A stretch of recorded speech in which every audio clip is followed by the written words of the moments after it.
Hey Casey, thanks for coming in and meeting with me today. I just wanted to kind of talk about our meeting from last week. Remember when we talked about 3 strategies? Let me ask you a question. How do you think that meeting went? Um, I think it's okay. I feel like there was some frustration in the meeting, and I didn't really feel like there was a lot of resolve to it when we left. So I kind of left unsettled. Yeah, I want to tell you something. I'm going to be very transparent with you, Okay. because that's how I am. There was a part of the meeting where you said that, it was pointless, that the students can't do that work.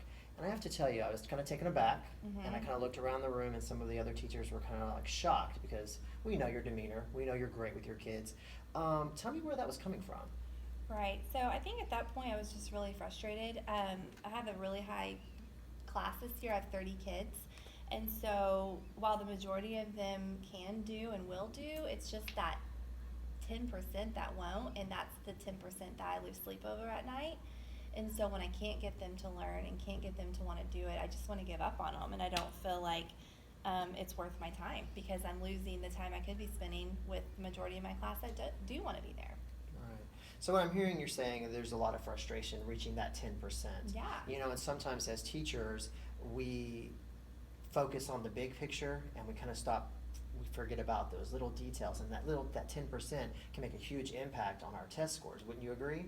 Yeah, I mean, I would agree with that. It's just like, how do you get them to grow? And it's never enough. I feel like no matter what I can get them to do, it's not going to be enough for the district or for the state. And so it just feels defeating. Hmm.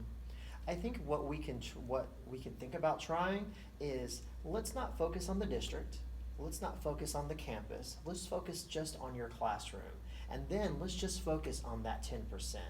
If you were to pull those 10% to a table, Mhm. what would that discussion look like, or what would that sound like? Um, well, knowing those students, I'm sure the reason why their behaviors are extreme is because they're academically low. So I think the first thing we'd have to do would be set some type of parameters around behavioral expectations and then academic expectations, because what I can do with my other kids, I can't necessarily do with those kids. I'm aware of that. I know I need to differentiate for those 10%. Mhm. I just sometimes don't know how or have the time or know what direction to go in. And you bring up a good point, because you said setting parameters. And just like in our meetings, how we have our norms, one of the norms meaning check yourself at the door, check for attitude and readiness.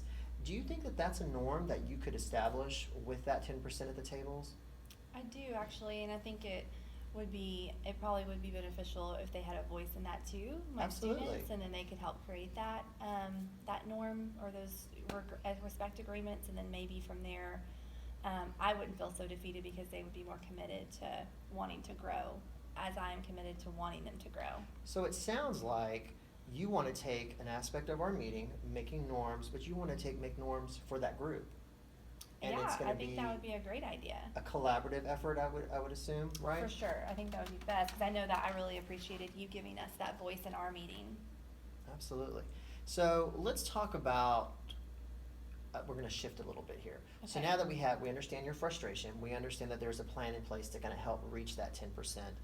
What can I do as an administrator, or what can we do as a team to help support you with that 10%? I think just to be patient and to know that they're going to grow, but they might not grow in the same amount as my other kids, and then just to help, like, if I don't always have strategies for those kids or for our kids that aren't as high achieving, so just maybe when we meet as a team, coming with a list of those strategies so that way I know what I can take back to my classroom to make sure it's effective. Absolutely. So I want to challenge you. Okay. Before our next meeting, Mhm. I want to challenge you to come up with some strategies. Okay. And those strategies are going to, excuse me, involve just that 10%. Okay.